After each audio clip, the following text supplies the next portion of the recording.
mes chers, j'espère que vous allez bien. Me voilà de retour avec une nouvelle vidéo, nouvelle leçon. Orthographe, les mots invariables. Allez, on commence. Comme vous le savez, il existe en français des mots qui ne s'accordent ni en genre ni en nombre. Ils s'écrivent donc toujours de la même façon. On les appelle les mots invariables. Dans cette catégorie, nous trouvons les adverbes, les prépositions et les conjonctions. Commençons par les adverbes. Les adverbes peuvent se retrouver dans différents endroits dans la phrase. De façon générale, on les retrouve soit dans l'environnement du verbe, soit dans l'environnement de l'adjectif, ou encore dans l'environnement d'un autre adverbe. Mais comment faire pour les connaître? Eh bien, la plupart des adverbes se terminent par ment.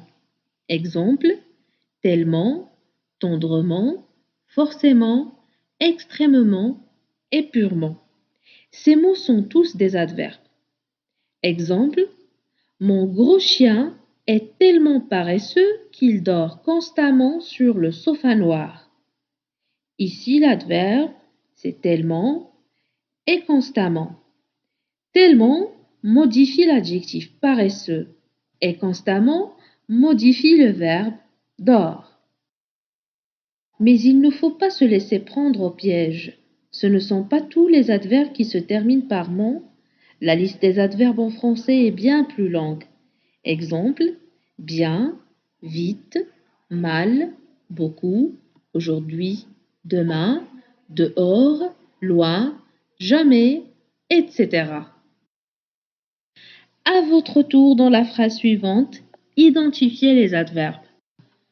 Autrefois, mes grands-parents avaient une très grande ferme et cultivaient énormément de légumes.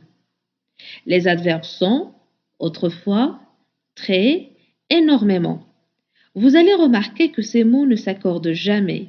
Ils s'écrivent toujours de la même façon. Passons maintenant à la deuxième catégorie, les prépositions. Vous avez déjà rencontré sur votre passage les prépositions à, de, sans, pour, par, avant, avec, après, etc. Et la seule façon de reconnaître les prépositions, eh bien, c'est de les apprendre par cœur. Regardez ce que ça donne. J'ai déjeuné avec ma sœur. Le chat est sous la table. Les prépositions dans ces deux phrases sont avec et sous. À vous de jouer maintenant. Jessica est partie à Toulouse dans la voiture de papa. Quelles sont les prépositions dans cette phrase? Eh bien, les prépositions dans cette phrase sont à, dans et de.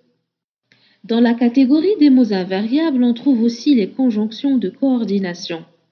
Quand vous étiez enfant, peut-être avez-vous chanté la petite cantine, mais, ou, et, donc, or, ni, car. Ces petits mots servent à lier entre deux éléments de même nature, c'est-à-dire qu'ils vont unir par exemple nom et nom, verbe et verbe, adjectif et adjectif.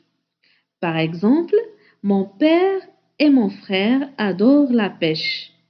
Donc ici, la conjonction, c'est et la reliée entre père et frère. Voilà, c'est tout pour les mots invariables. Souvenez-vous que les mots invariables sont des mots dont l'orthographe ne change jamais. Il peut indiquer le temps, exemple hier j'ai pris le train à 17h, comme il peut indiquer le lieu, exemple le voyageur a oublié sa valise dans la grande salle, ou bien indiquer la manière, exemple elle monte les escaliers doucement. Certains mots permettent de relier deux propositions, par exemple, nous prenons le train parce qu'il est rapide. Et voilà mes amis, nous sommes arrivés à la fin de cette vidéo. Si vous avez bien compris, si vous avez bien aimé le contenu, n'hésitez pas à cliquer sur s'abonner et sur le bouton j'aime pour nous encourager. Et n'oubliez surtout pas la cloche de notification pour recevoir toutes nouvelles vidéos et à la prochaine.